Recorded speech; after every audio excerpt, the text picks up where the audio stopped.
Hey there, it's Sabrina Rojek with Sabrina Speaks Sex, and I want to answer some of the questions that I have received, and thank you so much for sending them in, and keep them coming.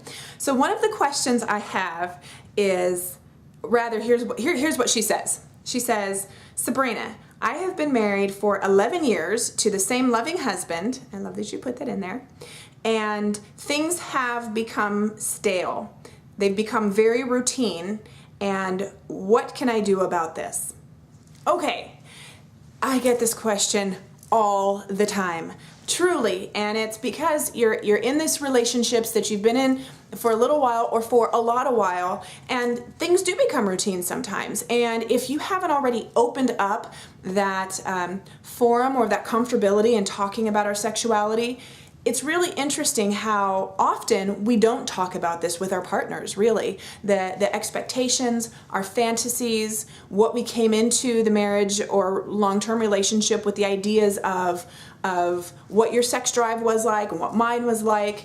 And so I hear this often, and really what it is a willingness then to try something different. So that's the beginning thing, and both parties have to be willing, right? Nothing worse when one person's trying and the other one's just not on board. So it really is a conversation that if you're not completely comfortable talking it out and saying, hey, I'm bored, or hey, I may not be bored, but I want to try something new, then write it on a piece of paper. Make it kind of sexy. If he or she is going to work and they pack a lunch or a text or some other way that makes it accessible. Of course, if you can sit and talk about it, well then fantastic, but not everybody's there. Everyone's relationships are different.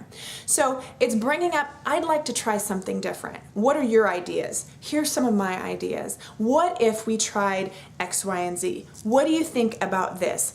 And there's lots and lots of different resources and things to do. But maybe it's just about trying a new position or a new toy. When I also say toys, I don't mean people immediately get this idea of dildos and guys get nervous and she gets nervous and all of it. It doesn't even have to be that. There are tons of lotions and potions. If you've got an Adam and Eve nearby, if you go to sensualcelebrations.com, if you've got a whatever superstore that you have or online place that you feel more comfortable with, there are tons of lotions and potions that tingle, that taste, that make things feel hot and cold, that numb, that glow in the dark. There are all these things that are very easy that you can start implementing into your relationship that also makes it more fun. So that kind of segues me into another, and I'm going to still come back to this topic, but we get so serious about sex. Like, this has to be some big serious event of we're coming together and this is going to happen and it's going to be sexy or it's going to be passionate or it's going to be loving and caring and caressing and stroking.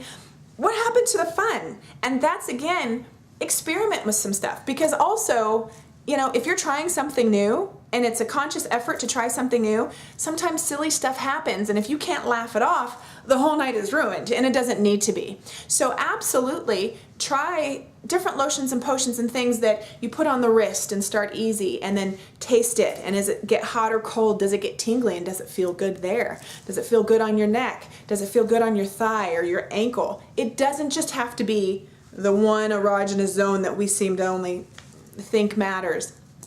And the other thing is keeping that communication on what does your partner like, and asking them, and then asking them to give honest feedback, and how will you have those types of conversations. So did that feel good?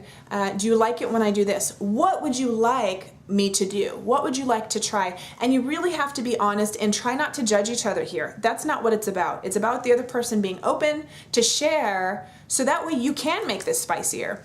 Or start sending sexy texts or sexy pictures, or if you don't want evidence, then the little paper note, and planning those dates. Those dates are very important. Making time for sex, and maybe not even just intercourse, but foreplay. Foreplay has been thrown to the wind, and I don't know why, because there's so much that you can do. But stay tuned. I'll answer more of this, and look for more tips. I'll add those onto sabrinasex.com, as well as you'll see those things at sabrinarojek.com. But please send in more of your questions. We'll talk more about this topic because it's huge. There really is so much that you can do, and we'll do an entire show just on this, I think. send in your questions to info@sabrinaspeaksex.com, and we will answer them, and you also could get a YouTube video. Thank you again, sabrinarojek.com. Don't forget to opt in so you can subscribe to get tips and tricks and learn more about what to do. And then please also look on the podcasts for the full show that we're going to end up doing with some interviews and some other juicy fabulousness. Have the most amazing day. Make it the juiciest day possible, and I'll see you soon.